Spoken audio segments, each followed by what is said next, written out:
അസ്സലാമു അലൈക്കും വറഹ്മത്തുള്ളാഹി വബറകാത്ത്. പ്രിയപ്പെട്ട കുടുംബാംഗങ്ങളെ, സുഹൃത്തുക്കളെ, പ്രിയപ്പെട്ട കുട്ടികളെ, ഞാനിവിടെ പറയാൻ പോകുന്നത് ആയത്തുൽ കുർസിയുടെ മഹത്വമാണ്. ഇന്ന് നമ്മുടെ കുഞ്ഞുങ്ങൾ സിനിമാ പാട്ടുകളും കവിതകളും കാണാതെ പഠിക്കുന്നു. എന്തുകൊണ്ട് അവരെ ആയത്തുൽ കുർസി കാണാതെ പഠിപ്പിച്ചുകൂടാ? നമ്മുടെ വീട്ടിൽ ഒരു അതിഥി കയറി വന്നാൽ അവരുടെ മുമ്പിൽ നമ്മുടെ കുട്ടികളുടെ കഴിവുകൾ പറയാറുണ്ട്. അവരുടെ മുമ്പിൽ നമ്മുടെ കുട്ടികളുടെ പാട്ടുകൾ കേൾപ്പിക്കാറുണ്ട്. എന്റെ മകൻ അല്ലെങ്കിൽ എന്റെ മകൾ ആയത്തുൽ കുർസി കാണാതെ പറയും എന്ന് നമുക്ക് പറയാൻ പറ്റുന്നില്ല. ആലോചിക്കണം.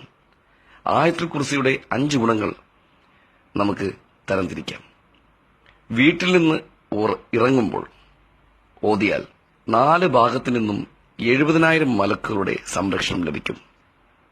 നമ്പർ 2, വീട്ടിൽ പ്രവേശിക്കുമ്പോൾ ചൊല്ലിയാൽ വീട്ടിൽ ദാരിദ്ര്യം ഉണ്ടാവില്ല.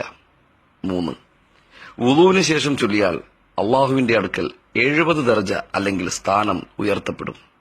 4, ഉറങ്ങുന്നതിന് മുമ്പ് ചൊല്ലിയാൽ രാത്രി മുഴുവൻ ഒരു മലക്ക് നമ്മെ സംരക്ഷിക്കും.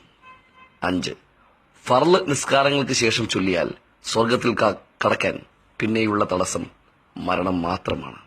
ഇത് എല്ലാവരും ഷെയർ ചെയ്യുക. കാരണം ഇതൊരു ജാരിയായ സദക്കയാവുന്നു. ജാരിയായ സദക്ക എന്ന് പറഞ്ഞാൽ ലോക അവസാനം വരെയും അതിന്റെ പ്രതിഫലം വർദ്ധിച്ചുകൊണ്ടിരിക്കും. നിങ്ങൾ ഇത് ഷെയർ ചെയ്ത് കഴിഞ്ഞ് അതിനുശേഷം ഇത് എത്ര പേർ ഷെയർ ചെയ്യുന്നുവോ അതിന്റെയൊക്കെ കൂലി നിങ്ങളുടെ ഖബറിലേക്ക് വന്നു ചേരും. റബ്ബ് നമ്മെയും നമ്മുടെ കുട്ടികളെയും അനുഗ്രഹിക്കട്ടെ. അസ്സലാമു അലൈക്കും വറഹ്മത്തുള്ളാഹി വബറകാതുഹു.